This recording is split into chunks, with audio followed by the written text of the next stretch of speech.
Hay secretos que pesan tanto que te rompen por dentro, pero que decides cargar en silencio porque sabes que la verdad, cuando finalmente salga a la luz, será tu mejor venganza. Yo viví 5 meses fingiendo ser la esposa ciega, la hermana confiada, la mujer ingenua que no veía lo que todos sospechaban. Pero cada día de ese silencio no fue debilidad, fue estrategia. Y hoy, mientras ellos no tienen nada, yo tengo todo lo que me quitaron y más. Esta es mi historia. Pero antes de seguir, suscríbete al canal, deja tu like y escribe en los comentarios desde dónde estás viendo este video. Nos encanta saber dónde llegan nuestras historias. Todavía recuerdo el día exacto en que mi vida perfecta comenzó a desmoronarse, aunque en ese momento yo no lo sabía. Era un martes de abril, uno de esos días grises donde la lluvia golpea los cristales y el cielo parece cargado de presagios. Yo estaba en la cocina preparando el desayuno de Mateo, mi esposo de 8 años, cuando mi hermana Valeria apareció en la puerta con esa sonrisa que siempre había admirado. Valeria era 2 años menor que yo y siempre había sido la favorita de la familia, la bonita, la carismática, la que iluminaba cualquier habitación con su presencia. Tenía ese tipo de belleza que hacía que la gente volteara a verla en la calle, ese carisma natural que yo siempre envidié en secreto, aunque jamás lo admití en voz alta. Yo era la hermana mayor, la responsable, la que estudiaba mientras ella salía de fiesta, la que trabajaba mientras ella soñaba con ser modelo o actriz. Pero nunca hubo rencor entre nosotras, o eso creía yo. La amaba profundamente, tanto que cuando me llamó llorando una noche de marzo, diciéndome que había perdido su trabajo en una boutique del centro y que su novio la había echado del departamento que compartían, ni siquiera dudé en ofrecerle nuestra casa. Mateo tampoco dudó. De hecho, él fue quien insistió, quien dijo que la familia era lo primero, que nunca abandonaríamos a Valeria en un momento difícil, que nuestra casa siempre tendría las puertas abiertas para ella. Recuerdo perfectamente el día que llegó con sus maletas. Era un domingo soleado, y ella traía los ojos hinchados de tanto llorar. La abracé en la puerta y le dije que todo estaría bien, que podía quedarse el tiempo que necesitara, que aquí estaba segura y amada. Mateo bajó a ayudarla con el equipaje, y recuerdo cómo sonrió cuando Valeria le agradeció con esa voz dulce que ella sabía usar tan bien. Él le guiñó el ojo y le dijo que para eso estaba la familia. Yo los miraba desde la puerta, sintiendo una calidez en el pecho al ver a las 2 personas que más amaba en el mundo llevándose tan bien.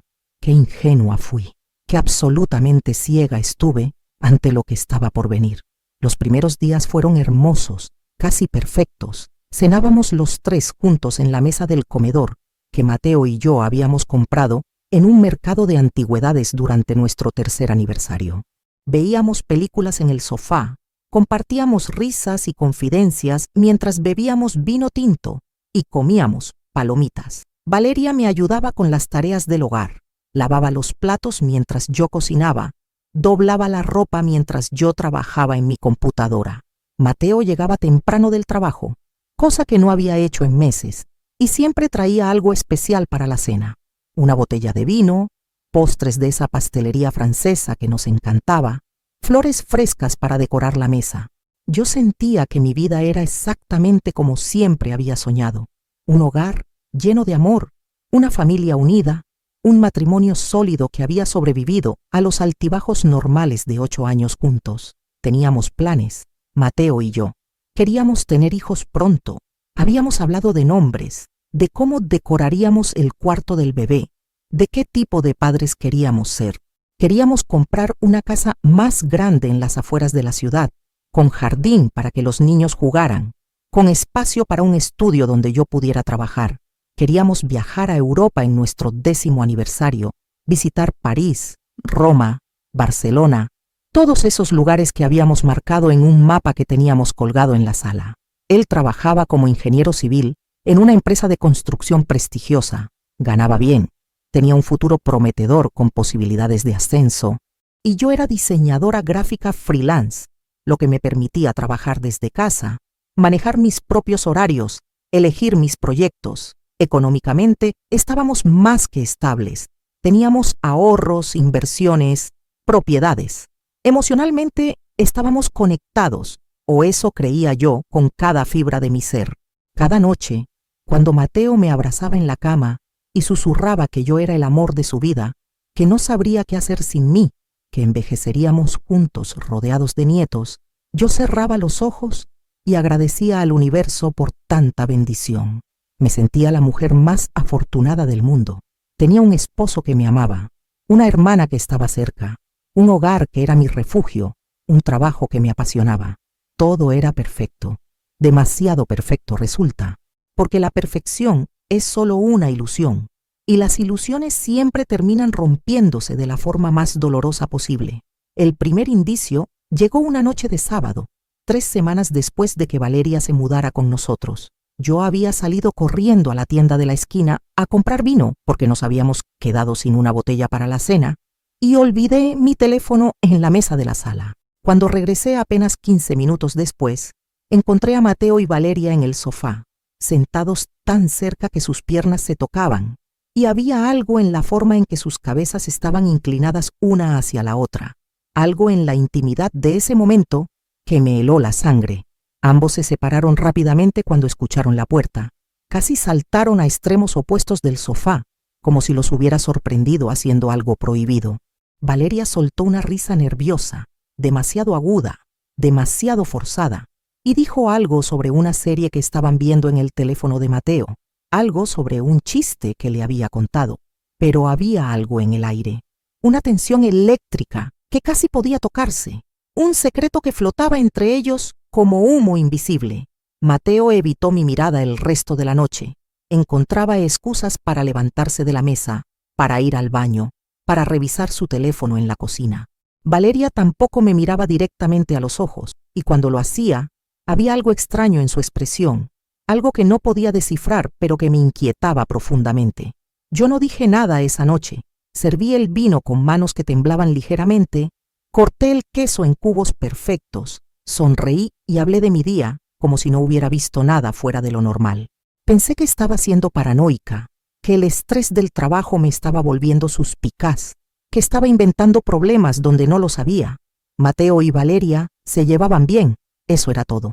Era natural que se hicieran amigos, que compartieran intereses, que pasaran tiempo juntos. Yo debería estar feliz de que mi esposo y mi hermana tuvieran una buena relación. Debería estar agradecida de que no hubiera tensiones en la casa, pero esa noche no pude dormir.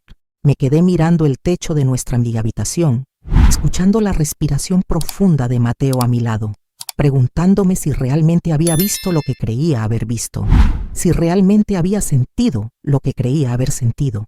La madrugada me encontró despierta, con los ojos secos de tanto mirar la oscuridad, con el corazón latiendo con una ansiedad que no podía explicar. Los días siguientes fueron una tortura silenciosa que me consumía lentamente desde adentro. Comencé a observar, a prestar atención a los detalles que antes ignoraba o pasaba por alto. Mateo llegaba tarde del trabajo con más frecuencia, siempre con excusas razonables y bien construidas, reuniones de última hora con clientes importantes, proyectos urgentes que requerían su supervisión personal, tráfico imposible debido a manifestaciones o accidentes en las avenidas principales. Y yo asentía, le calentaba la cena, le preguntaba sobre su día mientras él respondía con monosílabos, con la mirada perdida en su teléfono. Valeria salía mucho durante el día, supuestamente a buscar trabajo, a dejar currículums en tiendas y oficinas, a hacer entrevistas, pero siempre regresaba con las manos vacías, sin ninguna buena noticia, sin ningún prospecto real. Y había algo en la forma en que sonreía cuando entraba por la puerta, algo en el brillo de sus ojos, en el rubor de sus mejillas, que me hacía sospechar que no había estado buscando trabajo en absoluto. Los mensajes de texto de Mateo, que antes eran constantes durante el día, pequeños recordatorios de amor y cariño, se volvieron escasos y fríos. Ya no me mandaba fotos graciosas que encontraba en internet, ya no me preguntaba qué quería para cenar, ya no me decía cuánto me extrañaba a media tarde, y cuando le preguntaba si todo estaba bien, si algo le preocupaba, si había algún problema en el trabajo o en nuestra relación, él me acusaba de ser controladora, de no confiar en él, de estar inventando problemas donde no los había, de ser una esposa insufrible que no lo dejaba respirar. Sus palabras me cortaban como cuchillos, porque yo nunca había sido celosa, nunca había sido controladora, siempre le había dado todo el espacio que necesitaba. Pero ahora, cada vez que levantaba una pregunta legítima, cada vez que expresaba una inquietud válida, él volteaba la situación y me hacía sentir que yo era el problema, que yo estaba loca, que yo estaba destruyendo nuestro matrimonio con mi paranoia infundada. Y yo, como la idiota que era, le creía, o quería creerle con toda el alma. Porque la alternativa, la posibilidad de que mi esposo y mi hermana me estuvieran traicionando bajo mi propio techo, en mi propia casa, en mi propia cama quizás, era demasiado dolorosa para siquiera considerarla seriamente. Era más fácil creer que yo estaba equivocada, que estaba viendo cosas que no existían, que mi mente me estaba jugando trucos crueles. Así que tragaba mis sospechas, enterraba mis miedos y seguía fingiendo que todo estaba bien. Seguía cocinando sus comidas favoritas, seguía lavando su ropa con el detergente que le gustaba, seguía acostándome a su lado cada noche y dejando que me abrazara mientras yo me preguntaba si esos mismos brazos habían abrazado a mi hermana horas antes. Pero la verdad tiene una manera cruel de revelarse, incluso cuando intentas esconderte de ella con todas tus fuerzas, incluso cuando construyes muros de negación tan altos que crees que nada podrá atravesarlos. Una tarde de mayo, mientras limpiaba la habitación de invitados donde dormía Valeria, porque ella había salido supuestamente a otra entrevista de trabajo, encontré algo que me heló la sangre hasta los huesos. Estaba cambiando las sábanas de su cama, sacudiendo las almohadas, ordenando los libros que tenía apilados en la mesita de noche, cuando uno de ellos se cayó al suelo. Era una novela romántica que yo le había prestado semanas atrás, y cuando lo recogí, una nota cayó de entre sus páginas y aterrizó a mis pies. El papel estaba doblado cuidadosamente, y algo en mi interior me gritó que no lo abriera, que había cosas que era mejor no saber, que una vez que viera lo que contenía no habría vuelta atrás. Pero mis manos no obedecieron a mi mente. Desdoblé el papel con dedos temblorosos y lo que leí me destruyó de una forma que no puedo describir con palabras. La letra era inconfundible. Era la caligrafía de Mateo, esa escritura inclinada hacia la derecha que yo conocía tan bien porque había visto durante 8 años en tarjetas de cumpleaños, en notas de amor pegadas en el refrigerador, en listas de compras garabateadas apresuradamente, y las palabras que había escrito eran como puñales envenenados clavándose directamente en mi corazón. Anoche fue increíble. No puedo dejar de pensar en ti, en tu piel, en tus labios, en la forma en que susurraste mi nombre. Esto es peligroso, lo sé. Si ella se entera, nos destruirá a ambos. Pero no puedo parar. No quiero parar. Lo que siento por ti es más fuerte que cualquier cosa que haya sentido antes. Te amo. Dios me perdone, pero te amo. M.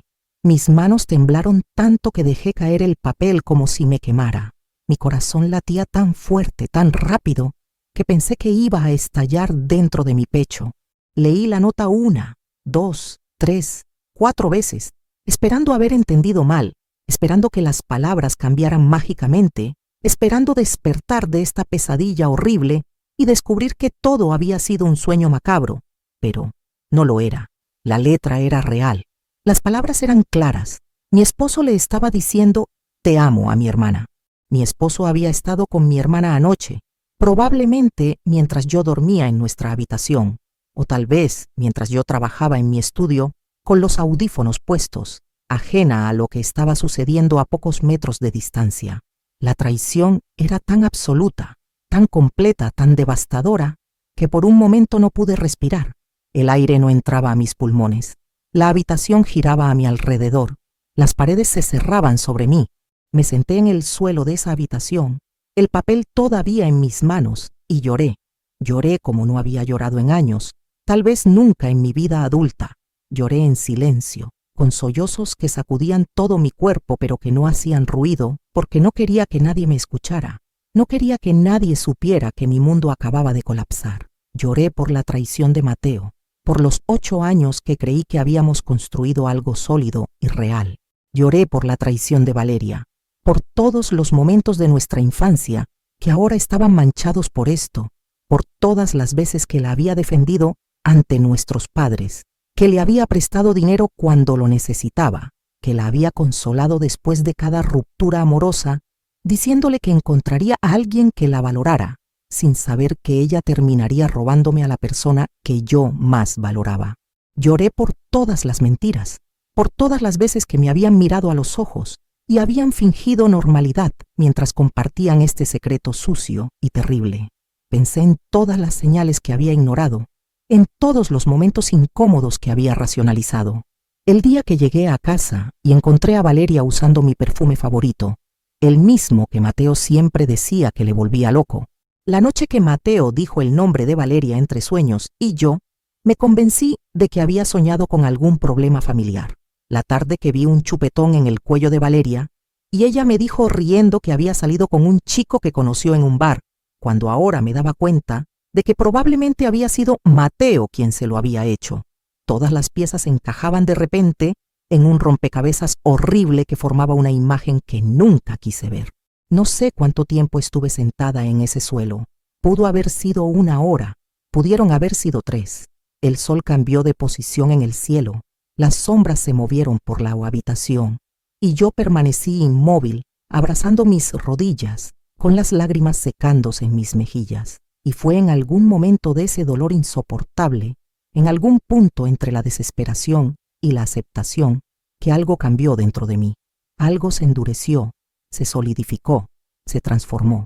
Una voz fría y calculadora, una voz que nunca había escuchado antes pero que reconocí como mía, se alzó por encima del llanto y me dijo con claridad cristalina: no vas a confrontarlos, no vas a gritar, no vas a llorar delante de ellos, no vas a darles el placer de verte rota y destruida. Vas a fingir que no sabes nada, vas a sonreír, vas a cocinar, vas a ser la esposa perfecta y la hermana amorosa. Y mientras ellos creen que te tienen engañada, tú vas a preparar su destrucción. Vas a hacerlo de tal forma que cuando finalmente caigas sobre ellos, sea tan devastador y tan definitivo que nunca, nunca puedan recuperarse. Me puse de pie lentamente. Me lavé la cara en el baño de invitados con agua tan fría que me dolió la piel. Me miré en el espejo y vi a una mujer diferente mirándome de vuelta. Ya no era la esposa ingenua, la hermana confiada. Era alguien nuevo, alguien más fuerte, alguien capaz de hacer lo que fuera necesario. Doblé la nota cuidadosamente y la guardé exactamente en el mismo lugar donde la había encontrado, entre las mismas páginas del libro, en el mismo ángulo. No podían saber que yo sabía. Esa era mi única ventaja. Respiré profundo 3 veces, 4, 5, hasta que mis manos dejaron de temblar y mi corazón recuperó un ritmo normal. Y cuando escuché la puerta principal abrirse y la voz de Mateo llamándome desde la entrada, bajé las escaleras con una sonrisa en el rostro. Esa noche, Mateo llegó a casa con flores, rosas rojas, mis favoritas, aunque hacía meses que no me las traía. También traía una sonrisa culpable, esa sonrisa que usan los hombres cuando están tratando de compensar algo, cuando la culpa los está comiendo por dentro pero no tienen el valor de confesarla. Me besó en los labios, un beso que duró 1 segundo más de lo normal, como si estuviera tratando de convencerse a sí mismo de que todavía me amaba, de que lo que estaba haciendo con mi hermana no significaba que lo nuestro hubiera terminado. Y yo le devolví el beso. Le sonreí, le agradecí por las flores con una voz dulce y le dije que las pondría en el florero de cristal que nos habían regalado en nuestra boda. Actué como si mi mundo no se hubiera derrumbado apenas horas antes. Actué como si no supiera que esas flores eran un intento patético de aliviar su conciencia. Actué como la esposa perfecta que él creía que tenía. Valeria bajó para cenar con nosotros 20 minutos después. Traía el cabello mojado de la ducha y una de mis blusas prestada, algo que hacía frecuentemente y que yo siempre había permitido sin pensar 2 veces. Pero ahora me preguntaba si Mateo la había visto con esa blusa y había pensado en mí, si había hecho comparaciones, si le había dicho que se veía mejor que yo. Le serví su plato favorito, lasaña con extra queso que había pasado toda la tarde preparando. Le pregunté sobre su día con interés genuino, fingido a la perfección. Reí con sus chistes sin gracia. La traté exactamente como la había tratado antes de encontrar esa nota maldita. Los dos me miraban a través de la mesa del comedor, con esa falsa normalidad que habían perfeccionado, creyendo que me tenían completamente engañada, creyendo que yo era demasiado tonta o demasiado ciega para ver lo que estaba sucediendo literalmente bajo mi nariz. Y yo dejé que lo creyeran, porque mi plan apenas estaba comenzando y necesitaba que se sintieran seguros, confiados, descuidados. Durante las siguientes semanas, me convertí en la mejor actriz del mundo.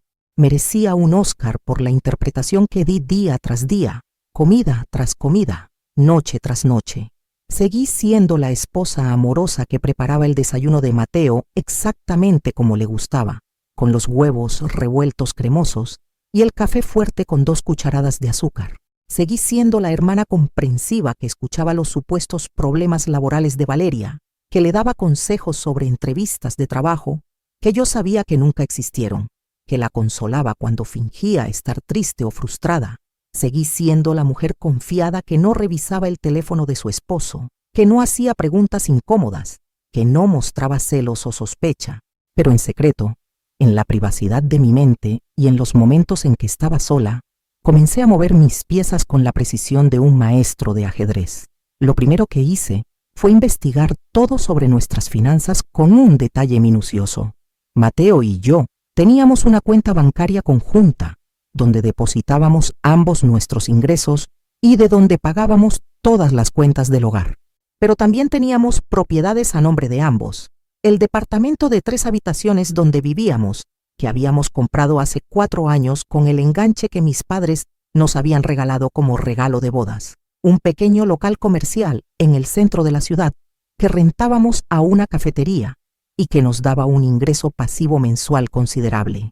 Y unas acciones en la empresa donde trabajaba Mateo, que nos habían dado como parte de su paquete de compensación y que habían aumentado significativamente de valor en los últimos 2 años. Yo había puesto el 50% del dinero en todo, trabajando duro durante años como diseñadora freelance, tomando proyectos que no me gustaban, pero que pagaban bien, ahorrando cada peso que podía, sacrificando caprichos y lujos para invertir en nuestro futuro.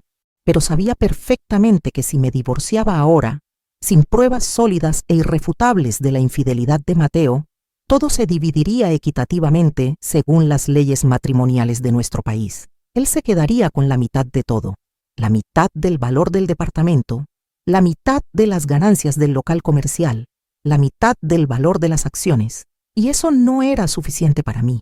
Eso no era justicia. Después de lo que me habían hecho, después de la traición, de las mentiras, de los meses de hacerme sentir que yo estaba loca por sospechar, yo quería más que una división equitativa. Yo quería que Mateo lo perdiera todo. Quería que pagara por cada beso que le dio a mi hermana, por cada vez que me mintió a la cara, por cada noche que compartió con ella, sabiendo que yo estaba al otro lado de la pared. Quería justicia absoluta y devastadora, así que contraté a un investigador privado. No fue fácil encontrar uno. Busqué en internet durante días, leyendo reseñas, comparando precios, buscando a alguien con experiencia en casos de infidelidad. Finalmente, encontré a un hombre llamado Ricardo, un ex policía de unos 50 años que se había retirado y ahora trabajaba casos privados. Nos reunimos en una cafetería lejos de mi vecindario, en un lugar donde nadie me conocía. Le conté toda la historia. Le mostré la nota que había encontrado. Le di toda la información que tenía. Los horarios de trabajo de Mateo, las rutinas diarias de Valeria, los lugares donde podrían estar encontrándose. Ricardo me escuchó sin juzgar, tomando notas en una libreta pequeña, y cuando terminé de hablar, me miró con una mezcla de compasión y respeto profesional. «Esto va a doler», me dijo con voz grave. «Cuando vea las fotos, cuando vea la evidencia concreta, va a ser peor que la nota. ¿Estás segura de que quiere seguir adelante?» Yo asentí sin dudar. «Necesito ver todo», le dije con una firmeza que me sorprendió a mí misma. «Necesito pruebas que sean imposibles de negar, imposibles de explicar. Necesito que cuando llegue el momento, ellos no tengan ninguna forma de mentir o manipular la situación». Ricardo asintió, cerró su libreta y me dijo que me contactaría en 2 semanas con un reporte completo.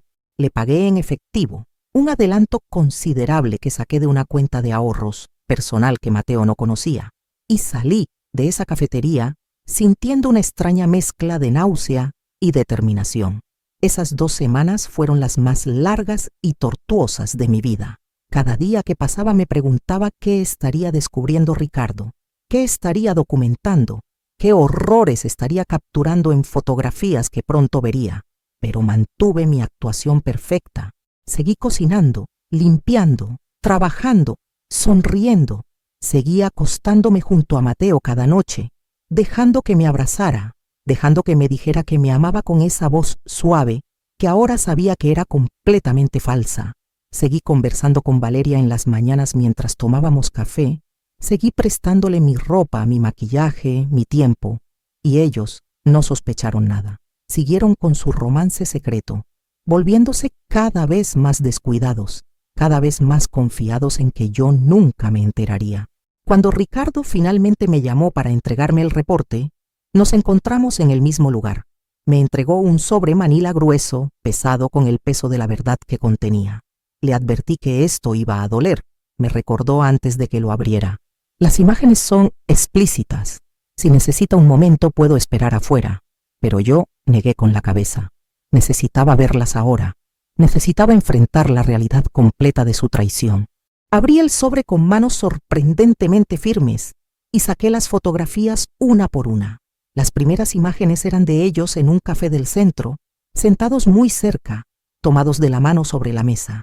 Luego, había fotos de ellos caminando por un parque que quedaba lejos de nuestro vecindario, abrazados, riendo. Después venían las imágenes que realmente me destruyeron. Mateo y Valeria besándose apasionadamente en el estacionamiento de un hotel barato en las afueras de la ciudad, entrando juntos a una habitación en plena tarde de un martes, cuando él supuestamente estaba en el trabajo y ella supuestamente estaba buscando empleo. Había una foto tomada con zoom de ellos tras la ventana de la habitación del hotel, parcialmente desnudos, en una posición que no dejaba lugar a dudas sobre lo que estaban haciendo. Valeria saliendo de ese hotel 2 horas después, con la ropa desarreglada, el cabello revuelto y esa sonrisa de satisfacción que yo conocía tan bien de cuando éramos adolescentes. Y ella me contaba sobre sus conquistas amorosas. Había docenas de fotos, tomadas en diferentes días, en diferentes lugares. El reporte de Ricardo incluía fechas exactas, horas precisas, detalles de cada encuentro que había documentado. Había evidencia suficiente para destruir cualquier argumento que intentaran dar, cualquier excusa que trataran de inventar. No podían decir que era un malentendido, que eran solo amigos, que yo estaba interpretando mal la situación. Las imágenes eran claras, brutales, innegables. Cuando terminé de ver todas las fotografías, las guardé cuidadosamente en el sobre y se lo devolví a Ricardo. Necesito copias digitales de todo, le dije con voz que no temblaba ni un poco. Y necesito que esto permanezca absolutamente confidencial hasta que yo decida usar la información. Él asintió. Me entregó una memoria USB con todas las imágenes y el reporte completo, y me deseó suerte con lo que fuera que estuviera planeando. Cuando vi esas imágenes, cuando enfrenté la evidencia física de su traición en forma tan gráfica y explícita, algo se rompió dentro de mí de forma definitiva e irreversible. Ya no había espacio para el perdón, para la reconciliación, para intentar salvar lo que claramente estaba muerto y podrido.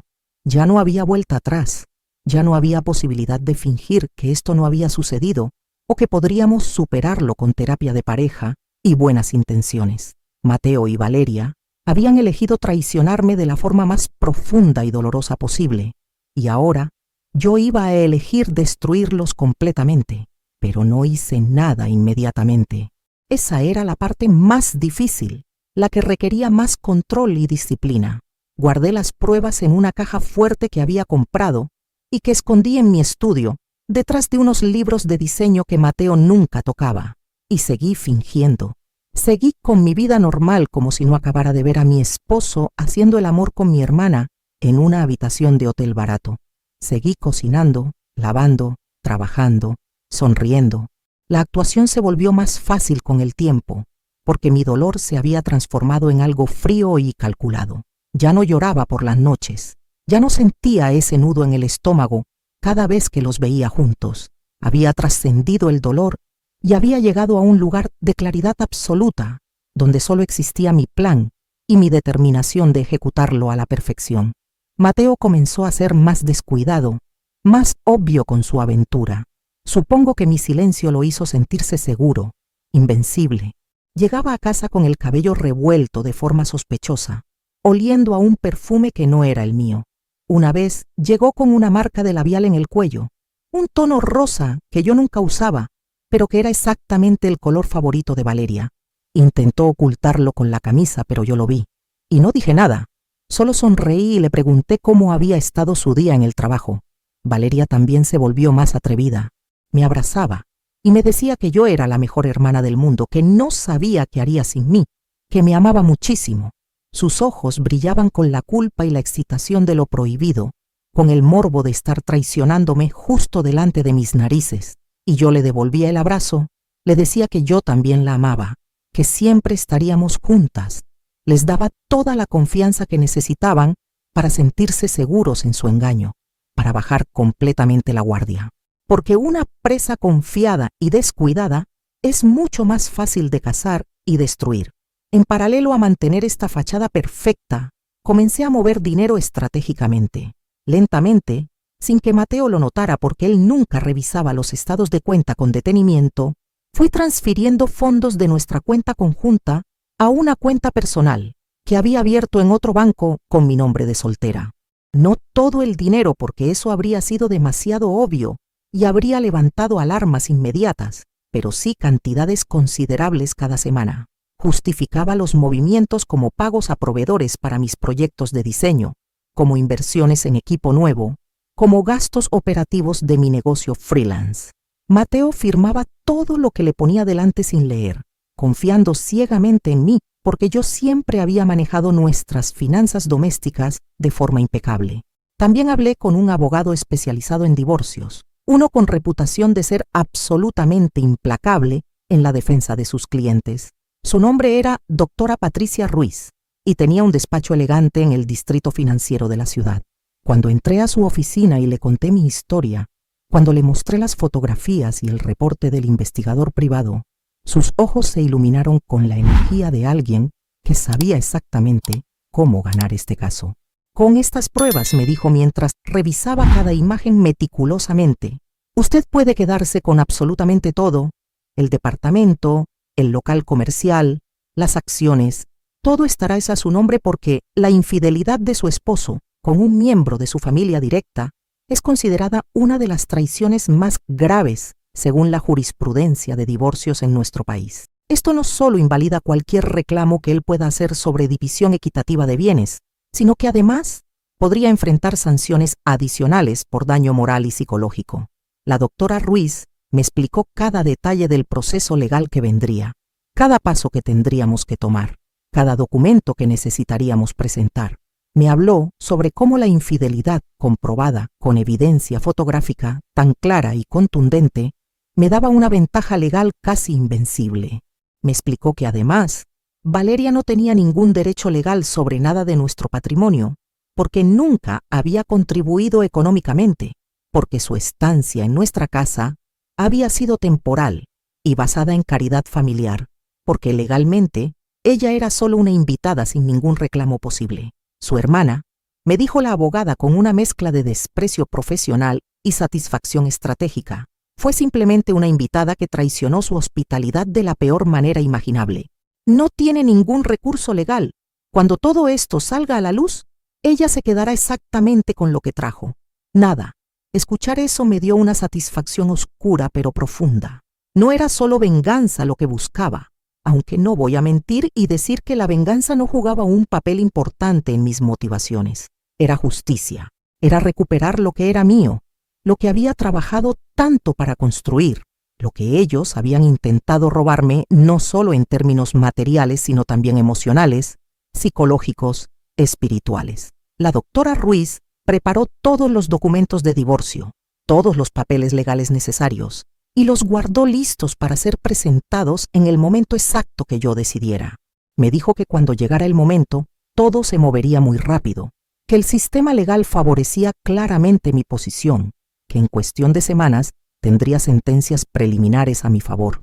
Pero yo todavía no estaba lista para actuar legalmente. porque quería más que una victoria en los tribunales. Quería que Mateo y Valeria sintieran exactamente lo que yo había sentido cuando descubrí su traición. Quería que fueran humillados públicamente, expuestos ante las personas que los conocían y los respetaban. Quería que sintieran la vergüenza de ser descubiertos, el peso del juicio social, la pérdida no solo de bienes materiales, sino de dignidad y reputación. Así que planeé la revelación perfecta, un momento cinematográfico que quedaría grabado en sus memorias y en las memorias de todos los testigos para siempre. Organicé una cena familiar, una cena grande, formal, importante. Llamé a nuestros padres, a los padres de Mateo, a nuestros amigos más cercanos, a mi hermano mayor y su esposa, a los colegas favoritos de Mateo de su empresa, incluso a algunos vecinos con los que teníamos buena relación. Les dije a todos que teníamos un anuncio importante que hacer, que queríamos celebrar algo muy especial con las personas que más amábamos. Todos aceptaron emocionados, especulando entre ellos sobre qué podría ser.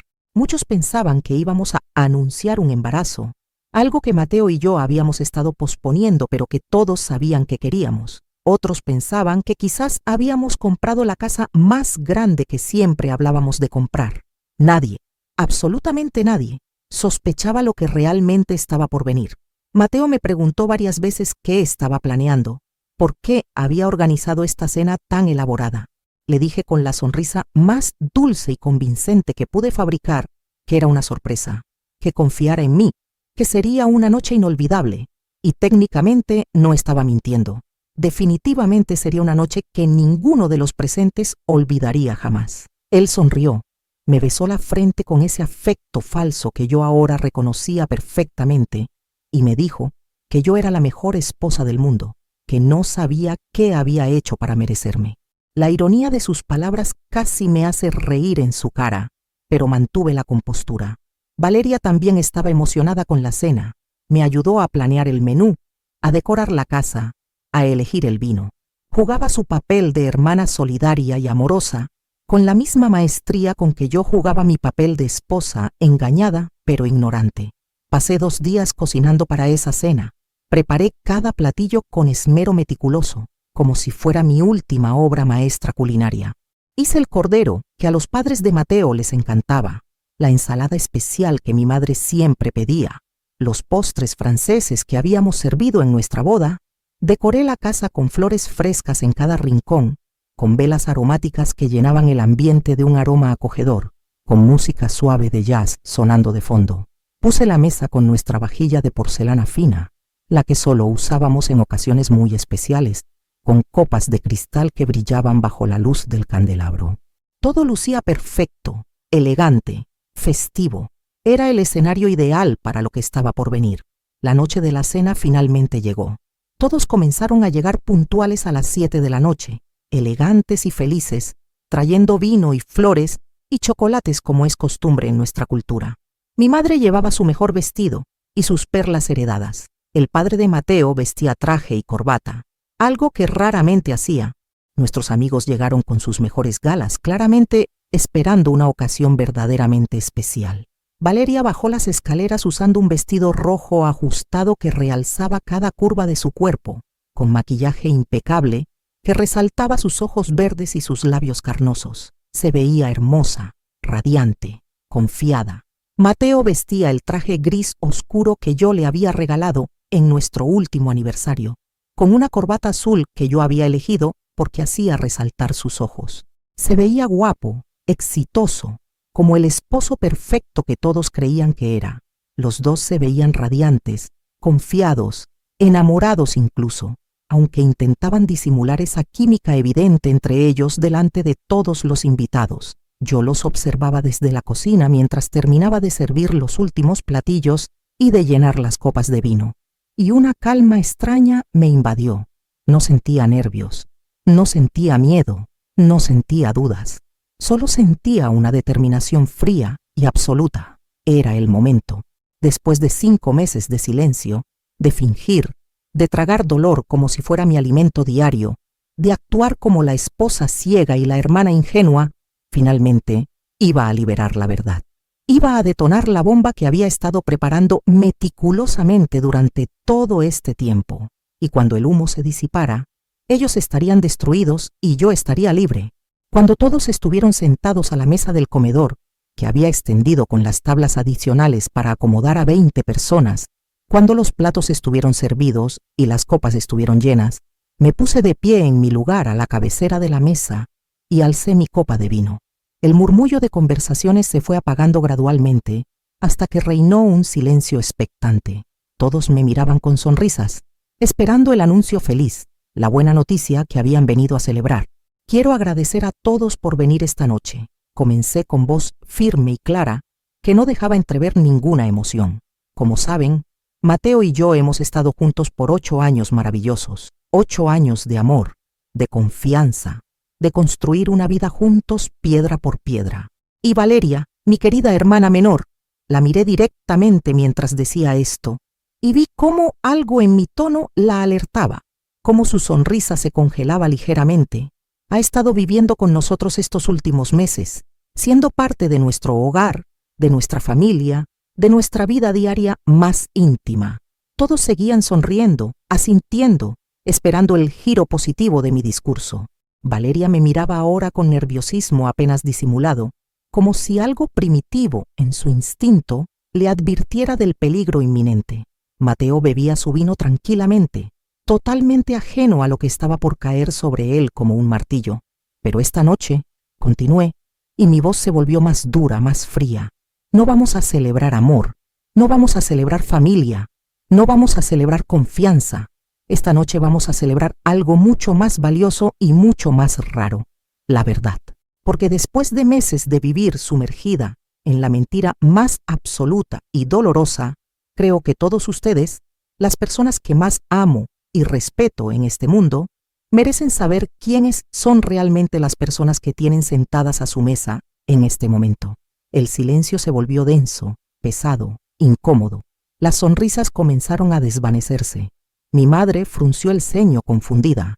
El padre de Mateo dejó su tenedor en el plato con un tintineo que resonó en el silencio.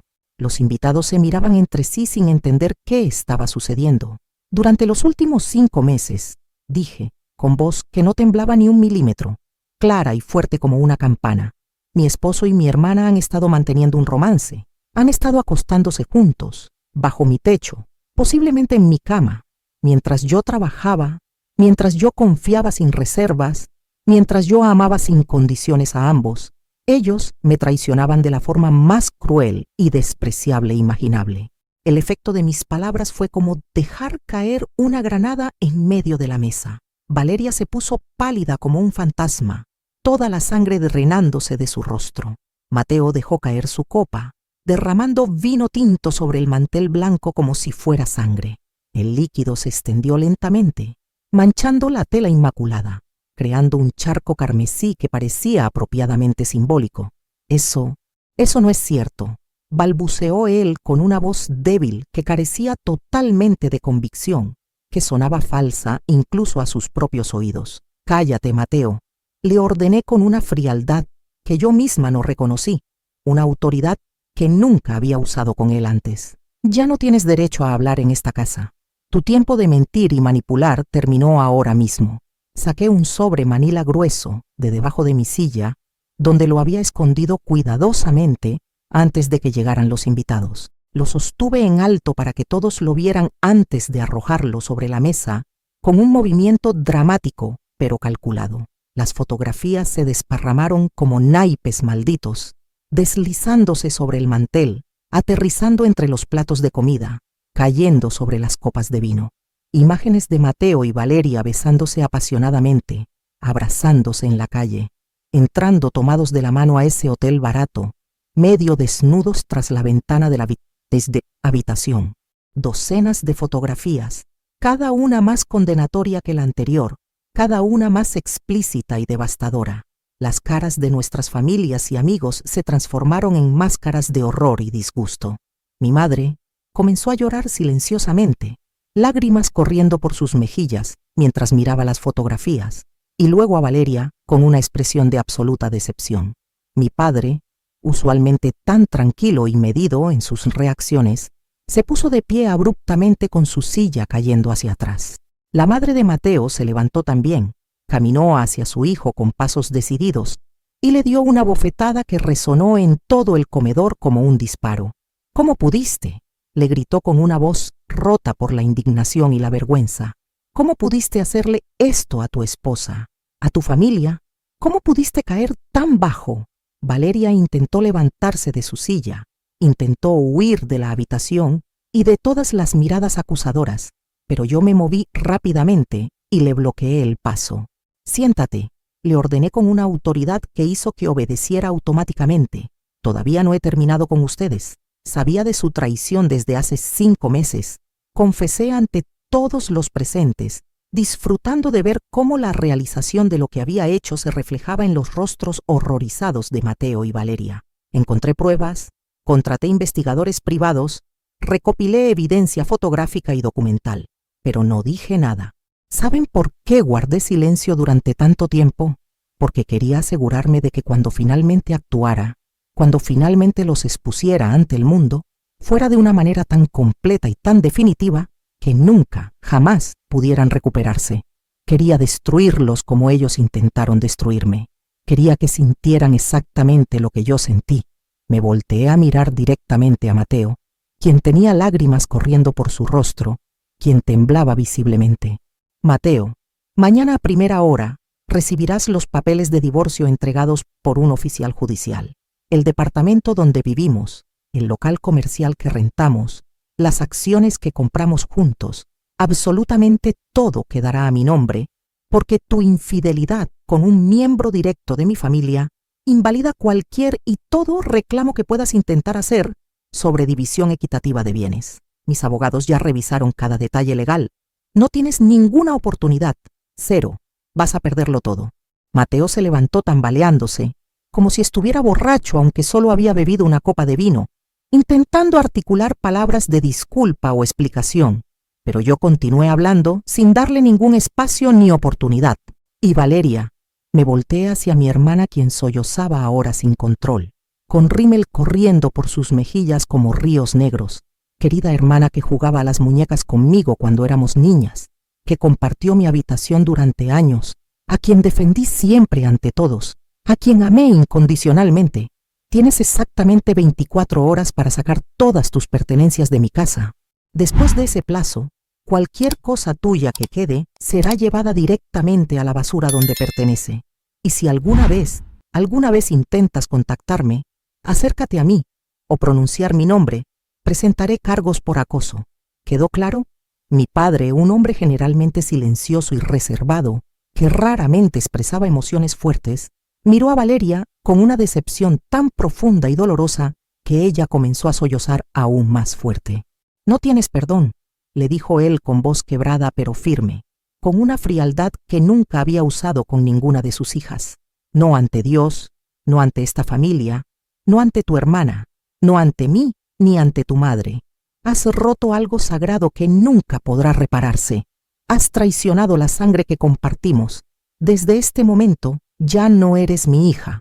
Las palabras de mi padre cayeron sobre Valeria como sentencias de muerte. Mi madre lloraba inconsolablemente ahora, atrapada entre el amor que sentía por sus 2 hijas y el horror de lo que una le había hecho a la otra. Valeria intentó acercarse a mí con las manos extendidas en súplica desesperada. Intentó tomarme de las manos, pero yo me aparté como si su contacto me quemara la piel. «Perdóname», suplicaba entre lágrimas y mocos, con la voz rota y desesperada. «Por favor, hermana, perdóname. Fue un error terrible. Yo no quería que pasara. Las cosas simplemente sucedieron. No pensé, no me di las consecuencias. Te amo, siempre te he amado. Por favor, perdóname».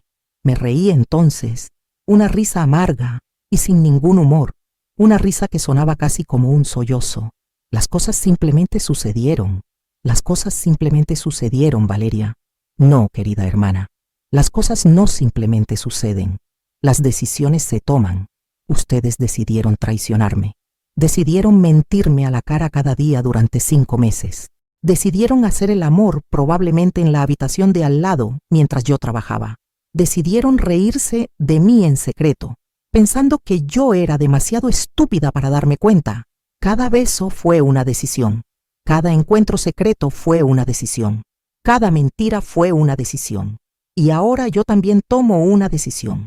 Ustedes van a pagar las consecuencias de cada una de esas decisiones durante el resto de sus vidas. La cena terminó en un caos absoluto y devastador. Los invitados se levantaron de sus asientos en diferentes momentos, algunos inmediatamente, otros después de quedarse sentados procesando lo que acababan de presenciar. Se fueron entre murmullos incómodos, lanzando miradas de profunda lástima hacia mí y miradas de desprecio absoluto hacia Mateo y Valeria. Algunos de mis amigos me abrazaron antes de irse, susurrándome palabras de apoyo y admiración por mi valentía. Los colegas de Mateo se fueron sin siquiera mirarlo, claramente disgustados y probablemente ya calculando cómo esta información afectaría su reputación en la empresa. Los padres de Mateo se llevaron a su hijo, quien lloraba como un niño pequeño, completamente roto, suplicando entre sollozos que lo escuchara, que le diera una oportunidad de explicar, de pedir perdón, de intentar arreglar lo que había destruido. Pero yo permanecí inmóvil, con los brazos cruzados, mirándolo con ojos fríos que no mostraban ni un atisbo de compasión. Mi madre se quedó conmigo esa noche después de que todos se fueron. Me abrazó en silencio durante horas mientras yo finalmente me permitía llorar. Pero estas lágrimas eran diferentes a las que había derramado 5 meses atrás, cuando descubrí la nota. Ya no eran lágrimas de dolor agudo y traición fresca. Eran lágrimas de liberación, de alivio, de catarsis. Porque después de tanto tiempo cargando ese peso aplastante en secreto, después de meses de fingir y actuar y sonreír cuando lo único que quería era gritar, finalmente era libre, libre de las mentiras, libre de la traición, libre de tener que fingir que no veía lo que estaba pasando literalmente delante de mis ojos, libre de Mateo, de Valeria, de todos los que me habían herido, finalmente, completamente libre. Los meses siguientes fueron un torbellino legal, emocional y psicológico, que me consumió pero que también me fortaleció de maneras que nunca imaginé posibles. Mateo intentó pelear el divorcio con todas sus fuerzas, contrató abogados caros recomendados por colegas de su empresa que cobraban fortunas por hora, pero no pudieron hacer absolutamente nada contra la montaña de evidencia fotográfica y documental que yo había recopilado meticulosamente. La doctora Ruiz los destruyó en cada audiencia, presentando cada fotografía, cada reporte del investigador, cada registro de hotel, cada prueba de la aventura. El proceso fue rápido y brutal, mucho más rápido de lo normal, porque la evidencia era tan abrumadora que los jueces prácticamente no tuvieron que deliberar. En menos de 4 meses desde aquella cena reveladora, todo estaba finalizado legalmente. Yo me quedé con el departamento completo, sin tener que pagar ninguna compensación. Vendí el local comercial por una suma generosa que invertí inteligentemente. Las acciones se duplicaron en valor justamente durante ese periodo, como si el universo mismo estuviera conspirando para recompensarme por mi paciencia y mi estrategia. Mateo tuvo que mudarse a un departamento pequeño en las afueras de la ciudad, un lugar deprimente en un edificio viejo, con paredes delgadas y vecinos ruidosos. Su reputación profesional quedó gravemente manchada cuando algunos de sus colegas que asistieron a aquella cena compartieron la historia en círculos laborales. Aunque oficialmente nadie en su empresa podía discriminarlo por problemas personales, lo veía envejecer años en solo meses cada vez que nos cruzábamos en diligencias legales. La culpa y la vergüenza tienen una forma de consumir a las personas desde adentro, de marchitar su espíritu, de apagar esa chispa que los hacía quienes eran. El hombre que había sido mi esposo, confiado y exitoso, se había transformado en alguien encorvado, con ojeras permanentes, con las manos que temblaban ligeramente, con una mirada que no podía sostenerla de nadie por más de unos segundos. Valeria prácticamente desapareció de nuestras vidas y de la ciudad.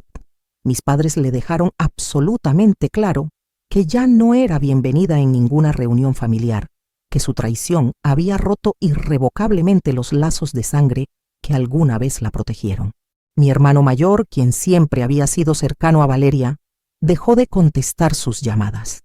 Primos, tíos, abuelos, todos tomaron mi lado sin ninguna ambigüedad una vez que supieron la historia completa.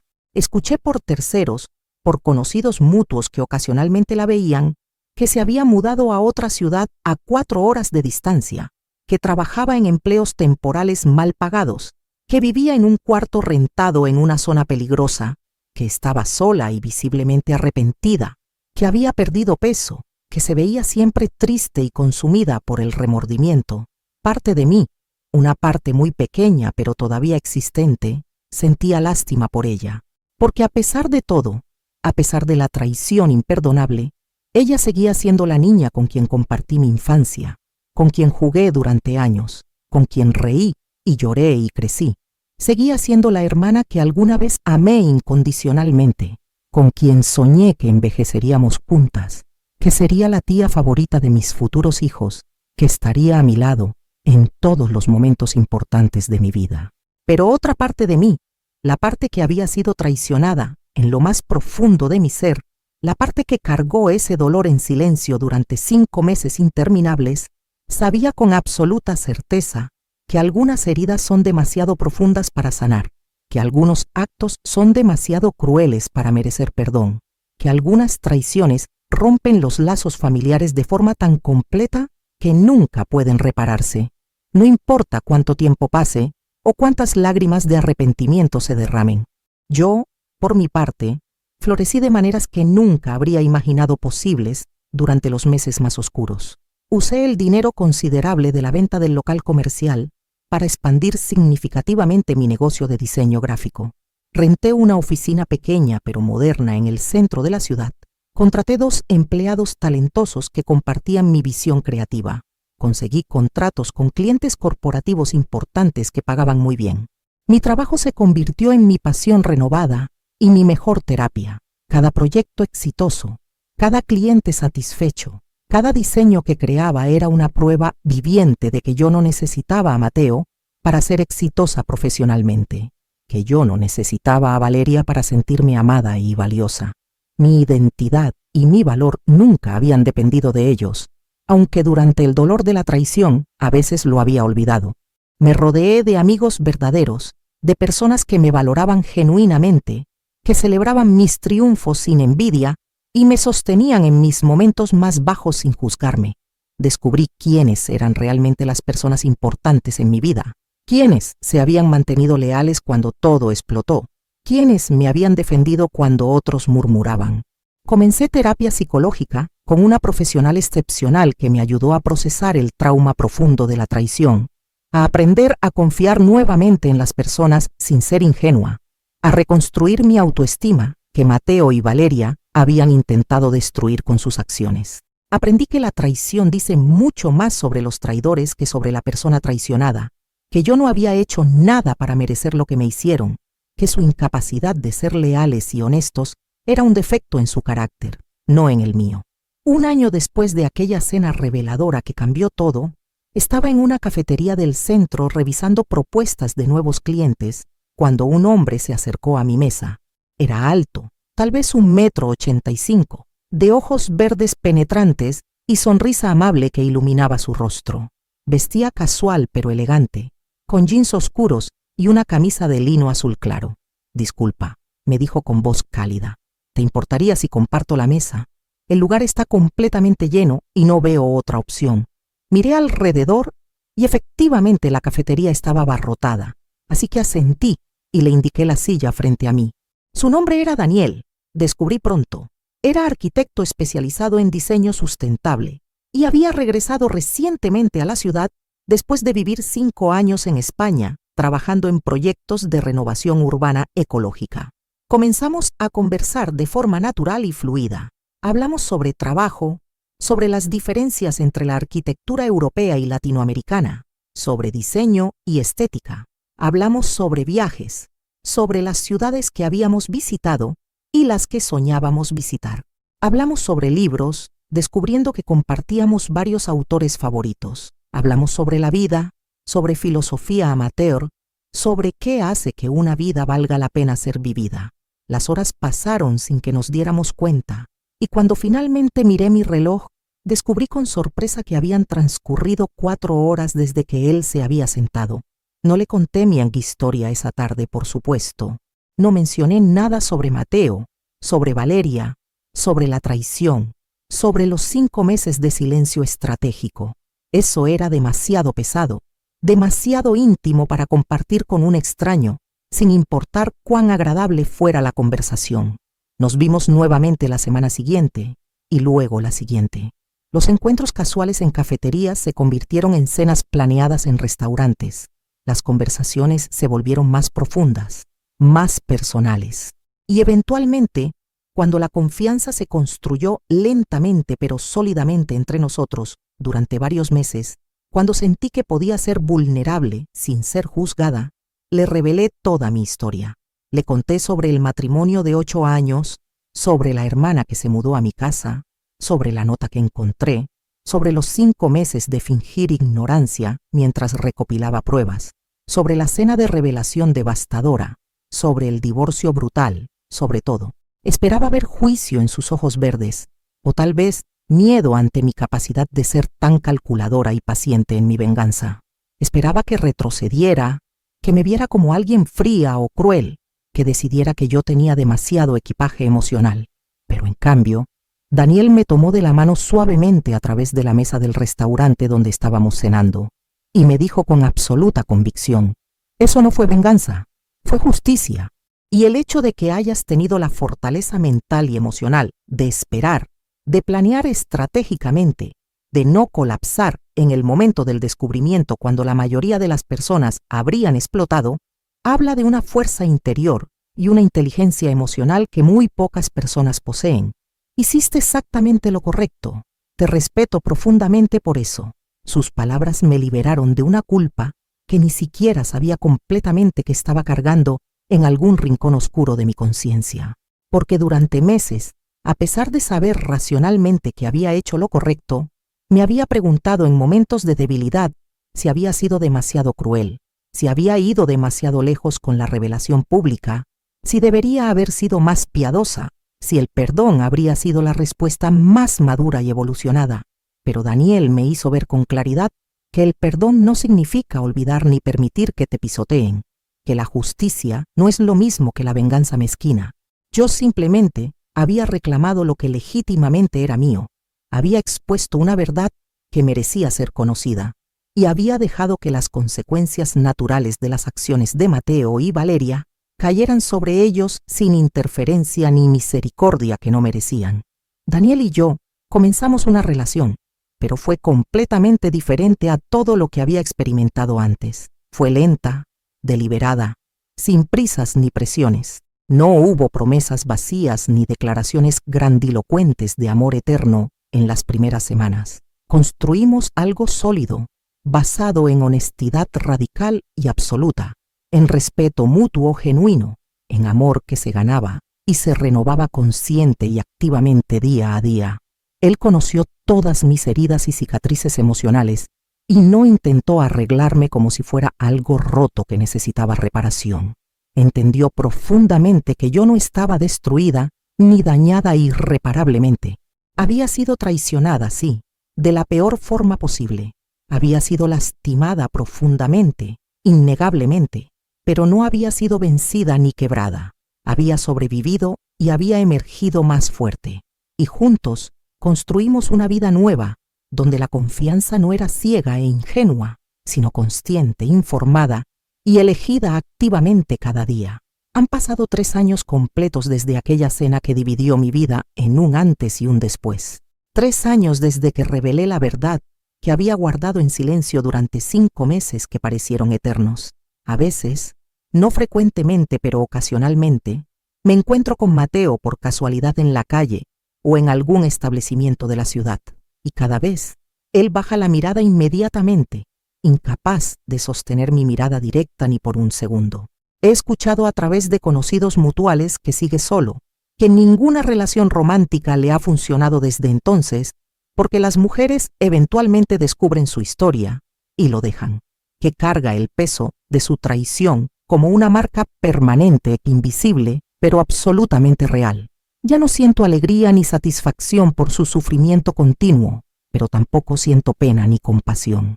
Simplemente siento indiferencia completa, que es tal vez el mayor castigo y la mayor victoria de todos, que alguien que alguna vez lo fue absolutamente todo para ti, que ocupó el centro de tu universo durante años, ahora no sea absolutamente nada, ni siquiera digno de emociones fuertes. Valeria intentó contactarme hace aproximadamente 6 meses. Me envió una carta larga escrita a mano, llena de disculpas elaboradas y explicaciones psicológicas, suplicando con desesperación palpable una oportunidad de reconstruir algún tipo de relación, aunque fuera mínima. La leí una sola vez, lentamente, procesando cada palabra, cada súplica, cada justificación, y luego la guardé en un cajón de mi escritorio. No la destruí ni la quemé ceremonialmente, porque no sentía la necesidad de hacer un gesto dramático. Simplemente ya no tenía el poder de herirme de ninguna forma significativa. Sus palabras eran vacías, tardías, completamente insuficientes para el daño que había causado. Quizás algún día, en un futuro muy distante cuando hayan pasado muchos más años, pueda mirarla sin sentir el eco fantasmal de la traición. Quizás algún día pueda estar en la misma habitación que ella sin sentir náusea, pero ese día definitivamente no ha llegado todavía y honestamente no sé si alguna vez llegará. Y estoy completamente en paz con esa incertidumbre, porque el perdón no es algo que se debe automáticamente por vínculos de sangre, es algo que se da cuando uno está genuinamente listo y dispuesto, si es que alguna vez lo está. Hoy vivo en el departamento completamente renovado que diseñé yo misma con la ayuda de Daniel. Cada rincón, cada mueble, cada color en las paredes refleja mi esencia auténtica, mis sueños personales, mi renacimiento después del fuego. No queda ningún rastro de Mateo en este espacio. Cambié todo, los pisos, las paredes, los muebles, incluso las ventanas. Es completamente mío de una forma que nunca lo fue cuando lo compartía con él. Mi negocio de diseño florece y crece constantemente. Tengo ahora 5 empleados que dependen de mí y confían en mi liderazgo. Y tengo una lista de clientes corporativos importantes que solicitan específicamente mi trabajo. Daniel y yo estamos planeando ese viaje a Europa que alguna vez soñé hacer con Mateo, pero que nunca se materializó porque siempre había alguna excusa, algún proyecto de trabajo urgente, alguna razón para posponerlo. Ahora lo haré con alguien que realmente me valora cada día, que realmente me ve como soy sin proyecciones ni idealizaciones, que realmente me elige activamente con total libertad y sin mentiras de por medio. Y esa diferencia fundamental lo es absolutamente todo. He aprendido lecciones profundas que llevaré conmigo el resto de mi vida. He aprendido que la traición no te define como persona a menos que tú lo permitas. ¿Cómo respondes a ella? Eso sí te define. Yo pude haber gritado histéricamente, roto todas sus cosas, confrontado violentamente en el momento exacto del descubrimiento. Habría sido comprensible, justificable incluso, pero elegí conscientemente esperar. Elegí planear meticulosamente.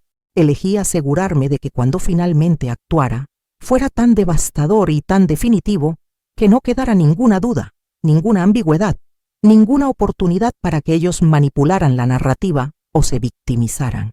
Algunos me han llamado fría, calculadora, vengativa, incapaz de perdón. Pero yo me llamo a mí misma con otros nombres: sobreviviente, estratega, mujer que se negó rotundamente a dejarse destruir, mujer que tomó control de su propia justicia cuando el universo no parecía ofrecerla espontáneamente.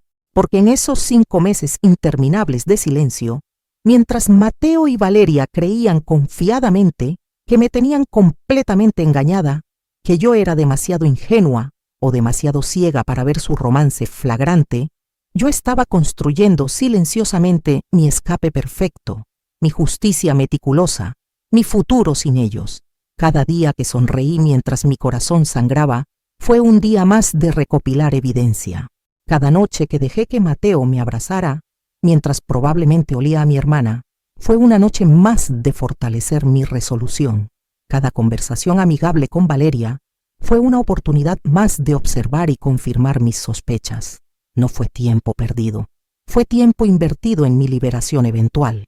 La noche en que finalmente me mudé definitivamente del departamento donde viví con Mateo todos esos años, donde experimenté tanto amor genuino al principio y tanta traición devastadora al final, me senté en el piso, completamente vacío de la sala por última vez. Los muebles ya estaban en mi nueva casa, las cajas estaban todas empacadas y transportadas.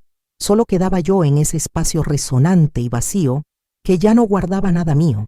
Miré las paredes blancas que habían sido testigos silenciosos de tanto amor al principio y tanta mentira después, y me di cuenta con sorpresa de que ya no sentía dolor agudo cuando recordaba. Sentía algo diferente, algo inesperado, gratitud. Gratitud profunda y genuina, porque la traición de Mateo y Valeria, por dolorosa y devastadora que había sido en el momento, me había mostrado de qué material estaba realmente hecha.